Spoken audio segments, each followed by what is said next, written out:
بسم اللہ الرحمن الرحیم. Welcome to my channel employees and pensioners news update. I hope کہ آپ سب ٹھیک ٹھاک ہوں گے. آج کا ہمارا ٹاپک ہے سرکاری ملازمین کے لیے بری خبر ہے، غیر حاضر ملازمین 2 نوٹس کی مار. ٹاپک کی جانب بڑھنے سے پہلے آپ سب سے گزارش ہے، اگر آپ چینل پر نئے ہیں تو چینل کو سبسکرائب کر لیں تاکہ پینشن سے متعلق اور سرکاری ملازمین سے متعلق آنے والی ہر نیوز اپڈیٹ سے آپ کو باخبر رکھا جا سکے. پڑھتے ہیں آج کے ٹاپک کی جانب. سرکاری ملازمین کے لیے کون سی بری خبر ہے، تمام ڈیٹیل آج کی اس ویڈیو میں آپ کے ساتھ شیئر کریں گے. غیر حاضر سرکاری ملازمین کو 2 نوٹس دے کر ملازمت سے فارغ کرنے کا فیصلہ.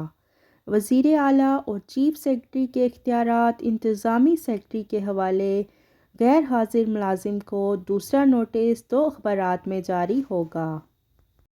نوٹس چھپنے کے بعد تنخواہ بند کر دی جائے گی. شکست کا جواب دینے کے لیے عرصہ 7 سے بڑھا کر 10 دن کر دیا گیا ہے.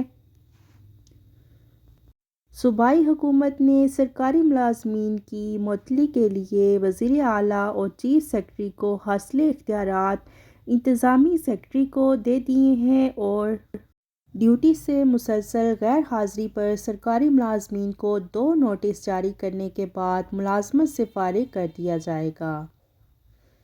تو یہ تھی سرکاری ملازمین کے لیے بڑی بریکنگ نیوز کہ اگر غیر حاضر سرکاری ملازمین ہیں، اگر وہ حاضر نہیں ہوتے تو ان کو 2 نوٹس دے کر ملازمت سے فارغ کر دیا جائے گا.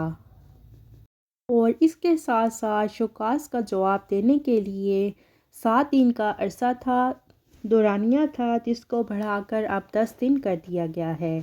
تو یہ تھی سرکاری ملازمین کے حوالے سے نیوز اپڈیٹ جو کہ آپ کے ساتھ ہم نے شیئر کی. آئی ہوپ کہ ویڈیو آپ کو پسند آئی ہوگی. ویڈیو کو لائک کر لیں، زیادہ سے زیادہ شیئر کریں. اگر آپ چینل پر نئے ہیں تو چینل کو سبسکرائب کر لیں تاکہ پینشن سے متعلق اور سرکاری ملازمین سے متعلق آنے والی ہر نیوز اپڈیٹ سے آپ کو باخبر رکھا جا سکے. ملتے ہیں نیکسٹ ویڈیو میں، تب تک کے لیے ٹیک کیئر. اللہ حافظ. اللہ نگہبان.